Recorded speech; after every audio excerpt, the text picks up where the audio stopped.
Hey everybody, it's me, Sven here, bringing you day number 257 of Let's Talk About Autism.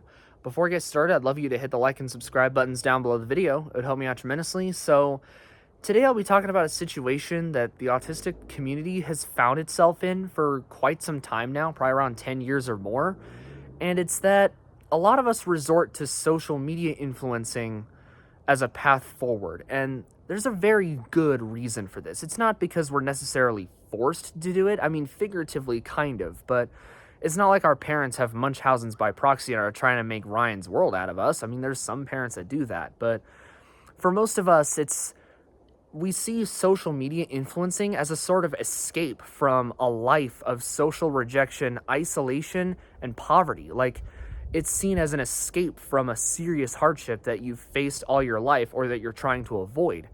And on my Labor Day video, I mentioned social media influencing as being one of only 4 options for autistic people when they become adults and as a path forward. So, of course, the most prestigious one, social media influencing, has the highest reward. It can bring immense wealth and, popularity and all the crazy stuff, the glitz and glamour that you'd see. And of course, good friends and marriage and all that stuff, even though that stuff is overrated in a lot of ways, because there's actually a lot of drawbacks to that. Like Elon Musk said, it's hard to go outside because everyone wants a selfie. Like, you basically have to live in a bunker for your whole life and influence from there because you don't want anyone to find you.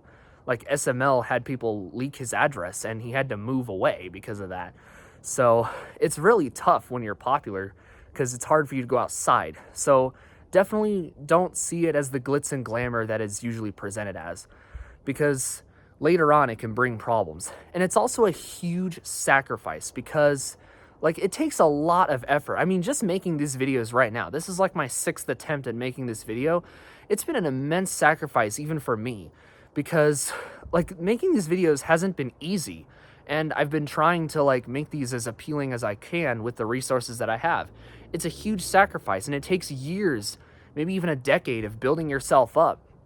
And it can all be brought down just from the slightest controversies. So, like, it's definitely something that isn't easy. Like, it's not easy to you don't just go viral once and all of a sudden you're popular. No, it would have to happen consistently, and there's no guarantee it'll work. Like, 99.9% of the time, you're not going to become a major influencer. And, again, for those that do, they're going to run into some drawbacks that they probably didn't expect or weren't properly shown to them. And in a lot of cases, they don't even really have a reason for it. They just want an escape from a life of social rejection and isolation. And I'm only making these videos so not only to provide autistic people with good and truthful leadership, but also to provide other options forward for the most unemployed and directionless community in the history of the world. We're always good at something. You're never not good at anything. You're always good at something.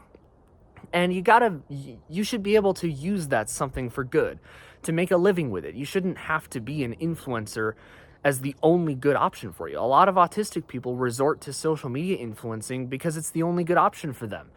Again, in my Labor Day video, the others were a nonprofit, a small business, or wasting your life away in retail or a restaurant. Like, what good is that? It's just a waste of a life. But again, 99% of the time, 0.9% of the time, you're not even going to get it. And, you'll probably be a fan of the 0.1% that do become influencers. I mean, Jacksepticeye talked about this in his Telling Everyone I'm Autistic video. So, he mentioned there aren't a whole lot of options for people on the spectrum. And so it's just a negative situation. I think we got to fix this. So you can be a fan of an influencer, but it's not like you get to do anything with that. You still got to do something with your life. And if social media influencing falls through, well, you've just wasted years of your life and you might still end up miserable. So I'm certainly going to be fighting to provide much better options for people on the autism spectrum so that we don't have to resort to stuff like this just to have a chance at success. So we're going to be providing that. Employers should certainly look into us for our talent and what we're good at. And of course, with us at the Autistic Freedom Network, I'm going to be working on that as well. Like, I'm doing 3 of the 4 options right now, not just trying to make these videos for you, but, I'm going to be making chapter forms. So the Autistic Freedom Network is going to have local chapters and school chapters, sort of like Turning Point USA, but also like a regional area can have its own chapter, like any, decently sized city of 100,000 and the surrounding area will be its own chapter. So that'll be great. And because there's a lot of autistic people in and out of the school settings, and we certainly need to provide help for all of us, because I'm the only one here doing this. I don't know of any competition right now. Do let me know if there is some so I can meet up with them. But yeah, that's sort of what I'm trying to do. Like, social media influencing shouldn't be the only option for us, but as of now, it is, because it's the only real escape from a life of social rejection. And I'm here to fix this, and I'm here to do it now. So yeah, do stay tuned for Autistic Freedom Network chapters, and I'll see you tomorrow for day 258. That was day 257. Thank you very much for watching this video. God bless you, and have a blessed week. Goodbye.